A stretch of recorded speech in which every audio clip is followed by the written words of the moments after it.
Look, the breakdown crazy on this one. Had a half whipped it to a hole. My goal in battle rap was really to compete and show that I was one of the fiercest competitors in battle rap. But more importantly, it was about showcasing to the rest of the world that the West Coast actually have real skill and real rapping skill. That was my whole thing. It was about bars and lyricism, you know, because it was always a stigma of we was gangsters. We gangbangers, low riders, khakis, chucks, smoking weed, beaches, and you know, we just laid back. But realistically, it's real lyricism over here on the West too, you know, and that was my whole goal. That was my whole goal, and it's coming to fruition. Actually, it was my vision to see all these guys come up. You know what I'm saying? When I first started doing it, I didn't know nothing about no B-Dot. I didn't know nothing about no Geechee Gotti. You know what I'm saying? Like, I was really like, damn, it's me, Daylight, Disaster.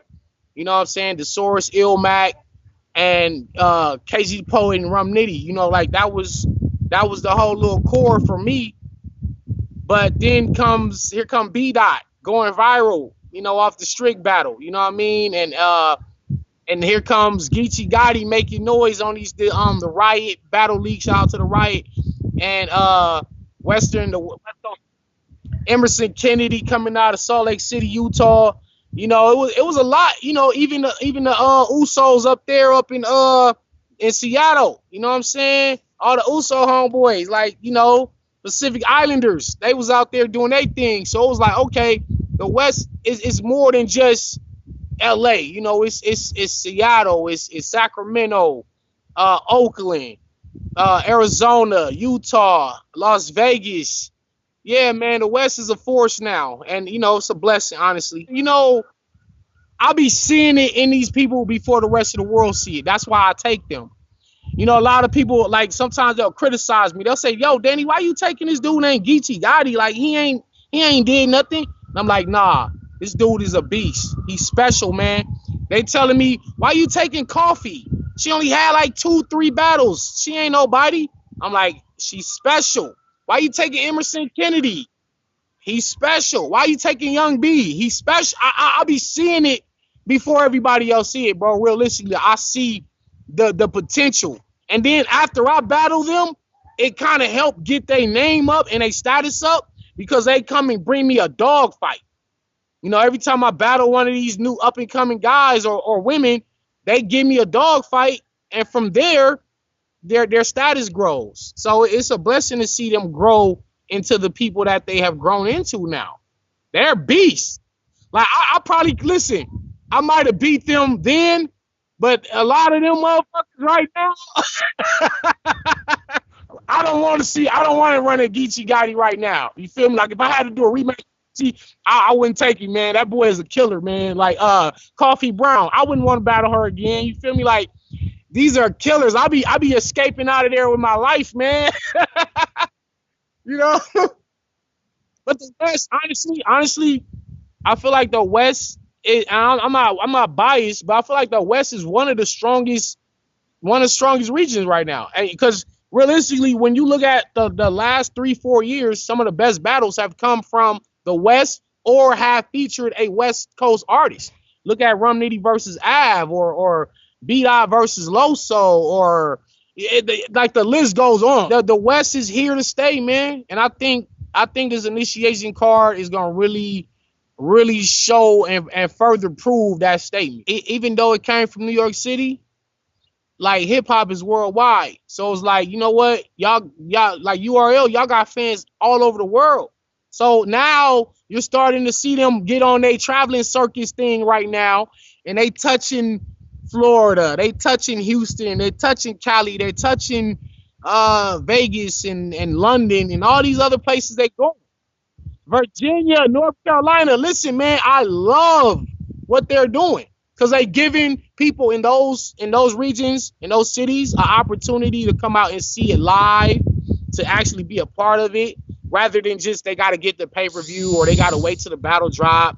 Like, nah, man, go out and show love to these people that been rocking with y'all from day one. Go show them some love too, and the artists that are in those cities, like, get them some love and let the other regions get they shine on. I know New York gonna always be the home, you know what I'm saying? But you like spread the love. Like, you know what I'm saying? I think they first event back in New York gonna be packed because they New York missing URL right now. Like URL, you know, they missing URL. It's gonna be packed. It's gonna be like a homecoming when they come back home, man. So, but you know what? Hustlers go get that money though. You feel me? You know, hustlers. You sew up one block. It's like, hey, it's money over there. It's money down south, nigga. You gonna take your money if you go down south. So they on their hustler shit, man. So I respect it and I really appreciate it. You know what I'm saying? I was talking to Beasley like a couple weeks ago. I said, man, y'all gonna fuck around being in Alaska next time I look up. He said, you know what? They got a hip hop scene in Anchorage. You know what? We going to Alaska. Fuck that. I said, what? I said, ain't nobody gonna be there but some penguins and Eskimos. He said, I don't care. We going to Alaska.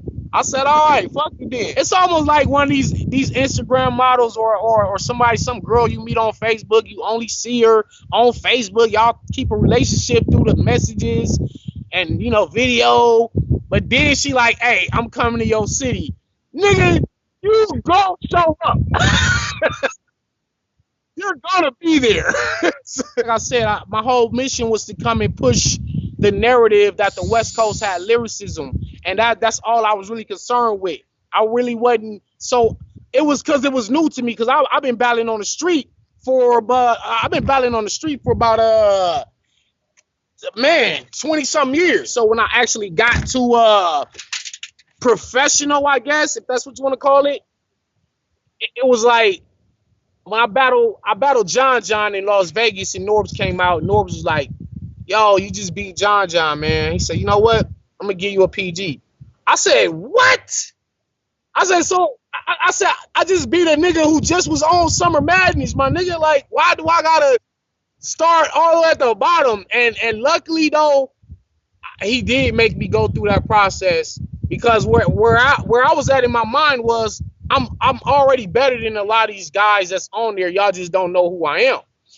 And it was like I had to go get that learning experience from the PGs to really humble myself.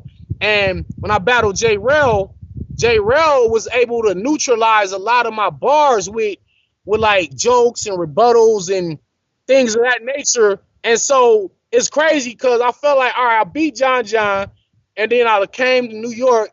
And I lost my first PG battle, and it was, and thank God I did, because if I never lost that battle to J-Rel, I probably would have still been rapping that same way because I was like super over the head, like super trying to be super lyrical. You know what I'm saying? My next battle versus Mark Minor, I actually kind of toned it down, and I was able to win that battle. And I think I was just on ever since. So it was definitely a progression. And I had to fight for my respect because, for one, I'm coming from the West Coast. They ain't never seen nobody from the West Coast on smack, especially at that level, like making it. Because I know they've been like, they had Jay Fox on there and over there when they was doing the jungle. You know, it was like smack/jungle.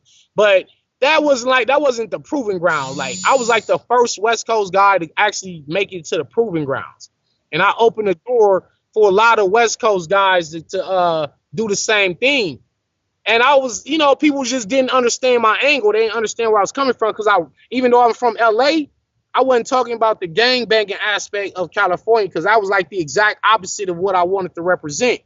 You know, I'm on my black power, black conscious movement. You know what I'm saying? You already know what I'm on. So I wasn't necessarily on the gang thing. So they really didn't know how to take. They didn't know how to take to me. Like, damn, this nigga from the West, but he rapping about quantum physics and parallel universes and shit. This nigga's a weirdo. Like, this nigga corny. You know what I mean? But over the years, you know, me versus Nitty, me versus Briggs Belvedere, me versus Chilla, JC, John I, Danger Zone, XL, like the list go on and on. I just saw that my pen could contend with any of the best pens in the world, man, and that was my whole goal, was to show people that I'm lyrical, my pen is crazy, and I'm a fierce competitor. I don't choke, I don't stumble, I don't bullshit, I don't no show, I don't complain about money. I'm one of the definitions of what a real battle rapper is, man. And I opened the gates for the whole West Coast. And now look at us. 5 years later, I had to put in the blood, sweat, and tears, man. And that's what I was telling B-Dot in our battle. You know what I'm saying? I said it's funny you the one talking all this slave shit, but I'm the one taking the backlash. All the criticism and niggas calling me corny, niggas calling me trash, niggas calling me overrated. And over the years, I've gained a whole lot of respect from the battle rap community, you know, and I appreciate it. Even still, even as much as I put in, it's people that'll tell you Danny's trash. And I get there's trolls out there and then there's haters. But my thing is, if I'm not your type of rapper, that's fine. If I'm not your style, that's fine. But one thing you can't never do is you can't never call me trash. You can't never. Like, I done been in there with killers. I've been in there with niggas who have sent other niggas souls. But then when they get in there with me, now it's like it's a classic or it's a debatable. You know what I'm saying? Like, they can't send my soul. You ain't never seen my soul get sent. You probably thought I lost this battle or I got edged out that battle, whatnot. But I always was fire and it was always a fight. I never got killed. I never got 3-0. None of that dumb shit. So motherfuckers had to respect it over the years. And now I'm here, man. Like, now I'm one of the most respected pen games in a game. Now I feel like 50 Cent, nigga. I was a po, nigga, trying to get rich, nigga. I ain't had it, homie, that's my people's shit, nigga. Till Poppy can sign 50 off the brick, nigga. Getting it, now I feel like 50 Cent, nigga.